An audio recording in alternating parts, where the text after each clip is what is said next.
HP Bhuiyan still কর্পোরেশনের বার্ষিক মত বিনিময় সভা অনুষ্ঠিত। এইচপি ভূঁইয়া স্টিল কর্পোরেশনের বার্ষিক মত বিনিময় সভা গতকাল সোমবার ঢাকার বাটরা নতুন বাজার মোগল রেস্টুরেন্ট অ্যান্ড পার্টি সেন্টারে অনুষ্ঠিত হয়েছে। অনুষ্ঠানে সভাপতিত্ব করেন এইচপি ভূঁইয়া স্টিল কর্পোরেশনের চেয়ারম্যান পেয়ার আহমদ ভূঁইয়া। আপনি কি হতে চান, আপনি যেটা হতে চান সেটার উপরে আপনি পড়ে থাকবেন। তখন কে কি বললো এগুলো যদি আপনি ভাবেন তাহলে তো এগুলো পাওয়ার আসলে আমি মনে করি প্রয়োজন নাই, আমার বিশ্বাস এটা। আর আমাদের ব্যবসার যে আপনার 2011 সালের মার্চ মাসের 16 তারিখ থেকে শুরু করেছি অনেক ছোট পরিসরে। আমার ওয়ান ব্যাংকের এক সিনিয়র স্যার আমাকে খুব ভালোবাসে, এই ব্যবসার সহযোগিতা করার একদম উদ্যোগ নিয়েছে। সভায় অতিথি হিসাবে উপস্থিত ছিলেন রেনবো ফাউন্ডেশনের প্রধান নির্বাহী কর্মকর্তা ড খন্দকার নাজমুল হক, তামিরুল মিল্লাত কামিল মাদ্রাসার সাবেক আরবি প্রভাষক ও আল হেরা গ্লোবাল এডুকেশন ফাউন্ডেশনের চেয়ারম্যান উস্তাজ মাওলানা জাফর আহমদ মজুমদার এবং সুপ্রিম কোর্টের আইনজীবী অ্যাডভোকেট মিঠুন সাহা। আজকের যিনি আমাদের অলংকার, আজকে যিনি আমাদের মাঝে মধ্যমণি, এইচপি ভূঁইয়া স্টিল কর্পোরেশনের সম্মানিত চেয়ারম্যান, আমি তাকে দীর্ঘদিন ধরে চিনি এবং তিনি একটি কথা বলেন যে জীবন মানুষকে কাঁদায় না সে জীবন জীবন নয়। যারা পেয়ার আহমেদ ভূঁইয়া সাহেবের সাথে দীর্ঘদিন ধরে আছেন তারা জানেন তিনি আমাদেরকে শিখিয়েছেন ভালোবাসলে ভালোবাসায় আটকিয়ে রাখতে হয়।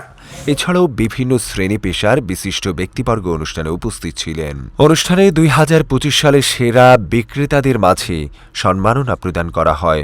সম্মাননা প্রাপ্তদের মধ্যে উল্লেখযোগ্য সংখ্যকে ছিলেন আলেম ওলামা। আলেম সমাজকে উদ্যোক্তা হিসাবে গড়ে তোলার যে দীর্ঘদিনের পরিকল্পনা এইচপি ভূঁইয়া স্টিল কর্পোরেশনের চেয়ারম্যান গ্রহণ করেছিলেন তার সফল বাস্তবায়নে অনুষ্ঠানের মাধ্যমে স্পষ্ট হয়ে উঠেছে। এইচপি ভূঁইয়া স্টিলের সাথে প্রায় আমি দীর্ঘ 1.5 বছর যাবৎ জড়িত আছি, কিন্তু এখানে একটা ভিন্ন রকম চিত্র আমি দেখেছি। অন্যান্য প্রতিষ্ঠানের চেয়ারম্যান সাহেব যারা থাকেন, চেয়ারম্যান সাহেবের নিচু পর্যায়ের যারা থাকেন তাদেরকে ওই রকম সম্মান, শ্রদ্ধা, ভালোবাসা ওই রকমটা দেখা যায় না। কিন্তু আমাদের পেয়ার আহমেদ সাহেব, আমাদের চেয়ারম্যান সাহেব সবার থেকে ভিন্ন রকম। পেয়ার আহমেদ সাহেবকে দেখেছি প্রত্যেকটা মানুষের প্রতি সম্মান, মমতা, ভালোবাসা এবং প্রত্যেকটা কর্মীর দুঃখে তিনি ভাবেন, তাদের মুখেই তিনি হাসি আনেন। উনি আমাদেরকে যেভাবে সুপরামর্শ দেন ভবিষ্যতে দেখবেন এবং আমরাও ওনার সাথে কাজ করে যাব ইনশাআল্লাহ তাআলা। এখন আমার আর ভয় হয় না, আগে আসলে ভয় পাইতাম। তাই জন্য আমি বলবো যে প্রত্যেককেই যদি এই ব্যবসার সাথে আমরা মনে প্রাণে বিশ্বাস করে এবং কাজকর্মের সাথে যদি লেগে থাকি, আল্লাহর রহমতে আশা করব যে এরকম ভয় আর লাগবে না, বোঝা মাথায় নিতে হবে না, কষ্ট করতে হবে না, অল্পতেই রিজিকের ফয়সালা মহান রব্বুল আলামিন করে দেবেন। বক্তারা বলেন, এইচপি ভূঁইয়া স্টিল কর্পোরেশনের সাথে যুক্ত হয়ে ইতিমধ্যে বহু ব্যক্তি স্বাবলম্বী ও সফল ব্যবসায়ী হিসাবে নিজেকে প্রতিষ্ঠিত করেছেন।